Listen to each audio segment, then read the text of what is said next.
Aloha and mahalo for tuning in to Transform Hawaii Government's Digital Talk Story, where I will be talking with our local government leaders and discussing the work that they are doing to modernize our state's programs and services.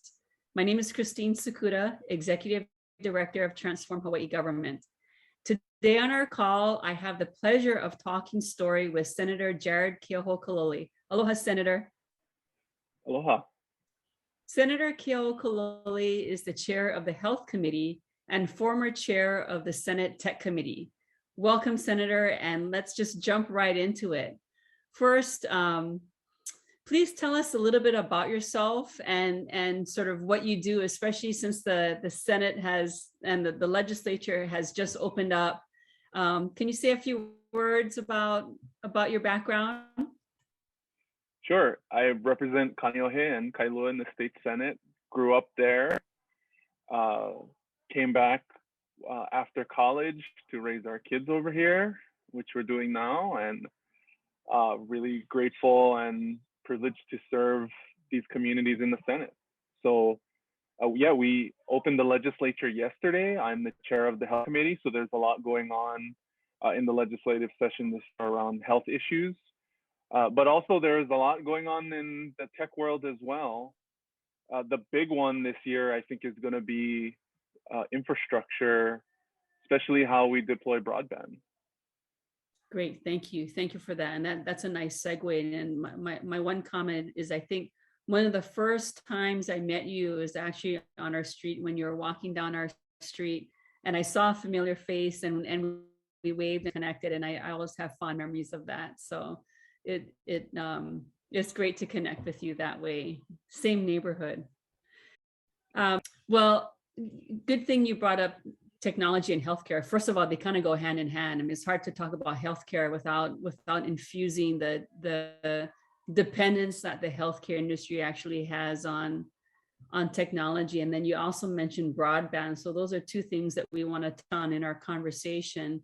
And so as if we could elaborate a little bit more, Senator, on the legislative priorities this year around technology, especially inside of government and broadband. Can you speak a little bit more about the broadband priorities, what you feel are important for the public to know about broadband infrastructure? And there's so much talk on broadband, and I actually co-chair the broadband hui, but anything specific that you'd like to share that would really kind of hone in on legislative priorities this year? Sure. You know, I think around broadband especially, there are two really critical things. One is making sure that money from the federal government's infrastructure bill is deployed effectively to allow us to reach rural areas, right? That's a major focus of your broadband hui, is trying to bridge that digital divide so that folks in rural communities have connectivity so that they can do school or healthcare. You know, primarily those are the two big ones, that there's a real disparity in terms of access in areas where they don't have enough band to do Zoom meetings, you know, for example.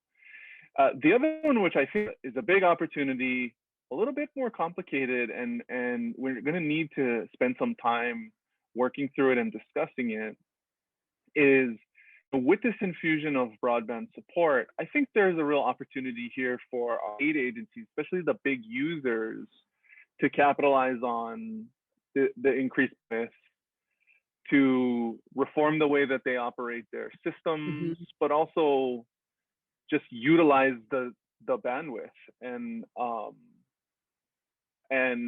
you know, do cool stuff. All of the potential innovative things that could be done when you have really high bandwidth and Wi-Fi capacity. So two good examples of that are the university and you know, if we have connectivity, high capacity connectivity in all of our schools, not for remote schooling, you know, during surge times with COVID and all that right now, but when they get back into the classroom, what's possible?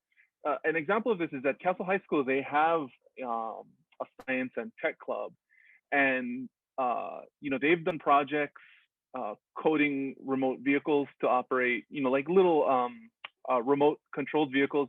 They've done projects to code them so that they run autonomously.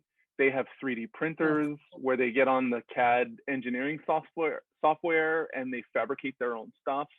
When you add this element of high connectivity and broadband capacity to it, I really want to see what people come up with. Because if there's one thing we've learned with broadband is the more bandwidth you provide a community, the more they're going to use it. Yeah. People figure out in our community, generally, people figure out ways to use up all that bandwidth really quickly. Yeah.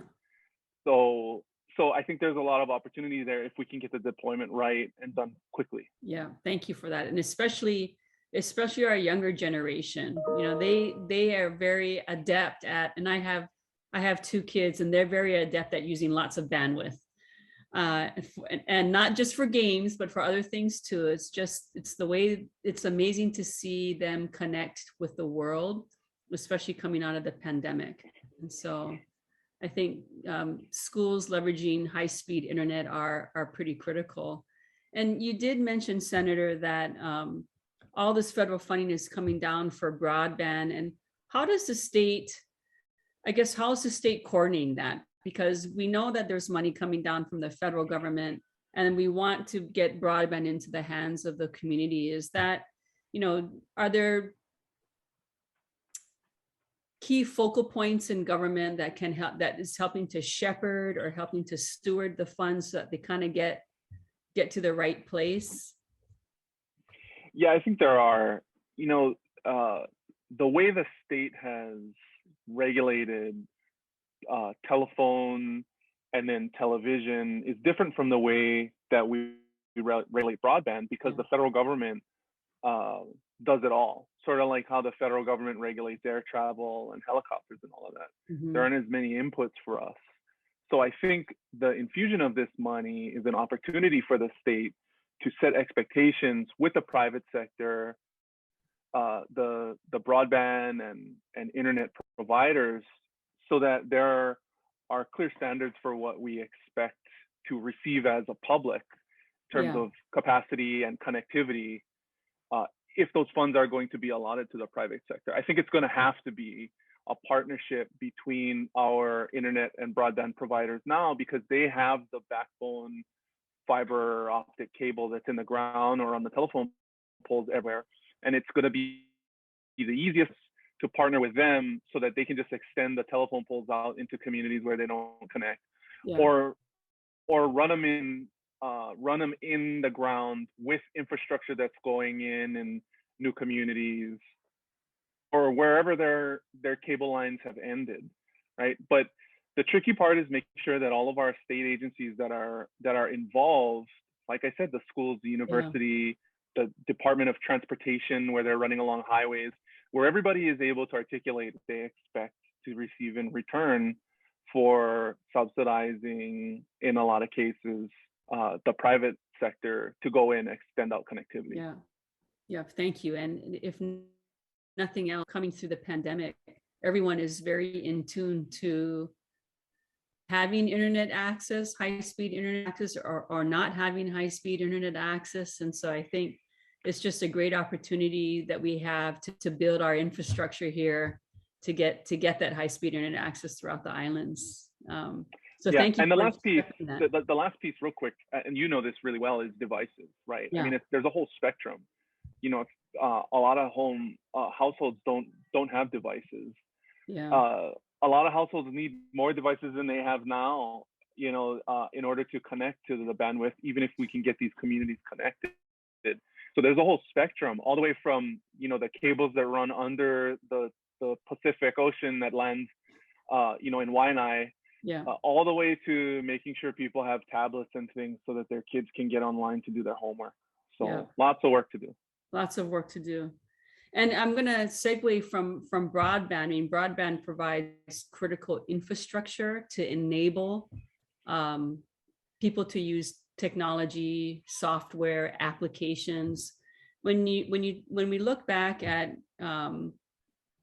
state government and government modernization, I know one of the big projects that that was completed recently. Of course, there was a tax modernization. And then, of course, through the pandemic, we realized that the unemployment insurance modernization work was going on and had to stop during the pandemic. And then because the need was so great that they couldn't modernize the system and meet the immediate need at the same time. So when we look in 2022 and beyond, and when you look at government systems and the need to be modernized, is there anything that you would like to see focused energy on moving forward? Because you did mention infrastructure, so not the broadband, but perhaps the stuff that sits on top of that. Anything come to mind for you? So to me, there aren't any specific, I think, enterprise level projects that are, top of mind. What I've tried to do when I was the chair of the technology committee, and then all the way back before when I was in the House, is make sure that when we do these big IT upgrades, that we're following best practices in how you do it. Yeah. And that's all the way from the initial scoping of the project through the procurement and then into implementation, because it's that whole spectrum that needs to be done professionally and with attention paid to every piece of it, to make sure that we end up with a system that's actually utilized in the way it was intended, and we get what we paid for, right? Which a lot of times includes the need to reorganize the different divisions or departments so that they can adapt to the new system. I mean, that's the time when you're supposed to do a reorganization of your business operations if you're going to do a big IT upgrade. And so what we've tried to do is put in place a framework where if the different agencies or programs come in and they say, we want to spend this many $1 million, tens of millions of dollars on a big new shiny IT system, that they are reorganizing their office in order to make sure that they get the most out of it. And just in general, I think when it comes to state government, what I've tried to focus on and make sure that the agencies and the different apparatuses of government are paying attention to is the outward facing part of it. Yeah. If members of the public cannot access information or pay their taxes or do the things they need to do when they go to a state government website, whether it's the legislature or whatever department, then I don't think we're pushing hard enough, right? We don't necessarily have to have systems everywhere in state government that are as clean and easy to access as Google, but why not? I mean, why not try? And I still think we should be close, because it's not that much to, I think, expect. Yeah, but it's a great vision to shoot for. And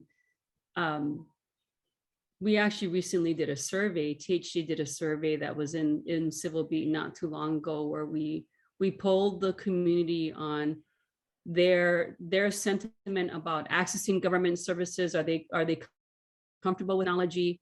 Have they accessed governments online? Do they feel that it's important to do that? And surprisingly, or maybe not surprisingly, actually, because the poll was on voters only, many of them were very comfortable with technology. Some of them accessed government services online, and of those that did that, some were, a handful were able to find the services that they needed, and then a few said that they didn't have that. But one of the best outcomes of the survey was that they supported the need to invest in the technology systems so that the community can access government services online. And so I think that's right in line with what you're saying, Senator. So thank you for that. And we look forward to working with you on that. Heading over to healthcare, since you are the chair of the healthcare committee, is there anything that's popping up this year around healthcare and technology that you'd like to briefly share with us at all? I think that there's been a lot of adoption in the community of using different telehealth apparatuses like remote meetings with doctors or specialists that happened over the pandemic, which would have never happened otherwise.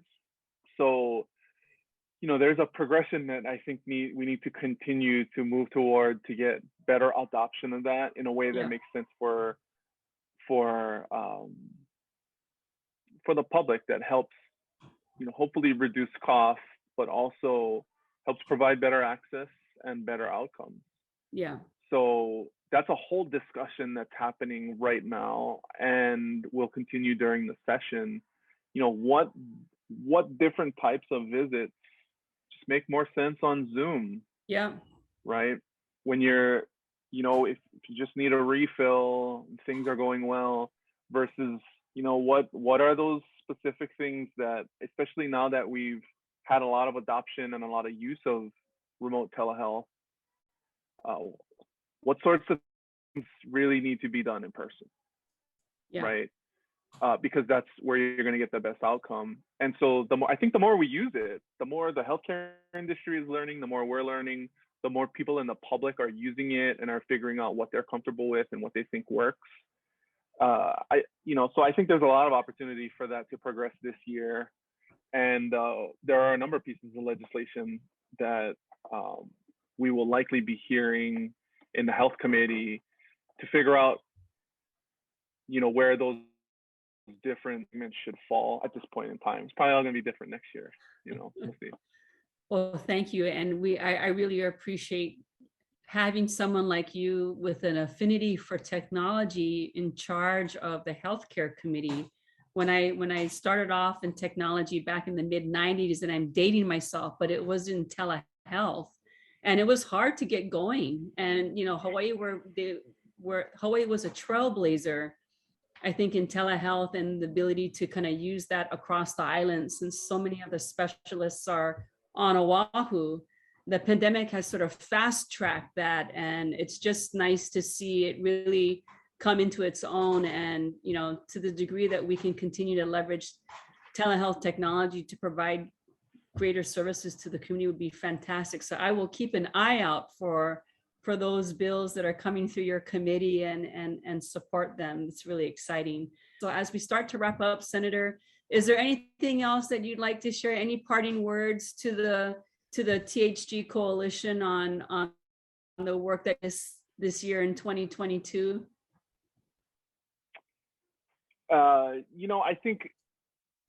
I think it's really important to make sure that everyone involved, for me, understands and also makes it clear to everyone else who's listening, or maybe who's not listening in state government, our administration, we at the legislature need to be pushed, and everyone else in the community. It's not unreasonable for the public to demand that the state government's IT system is easy to navigate and use.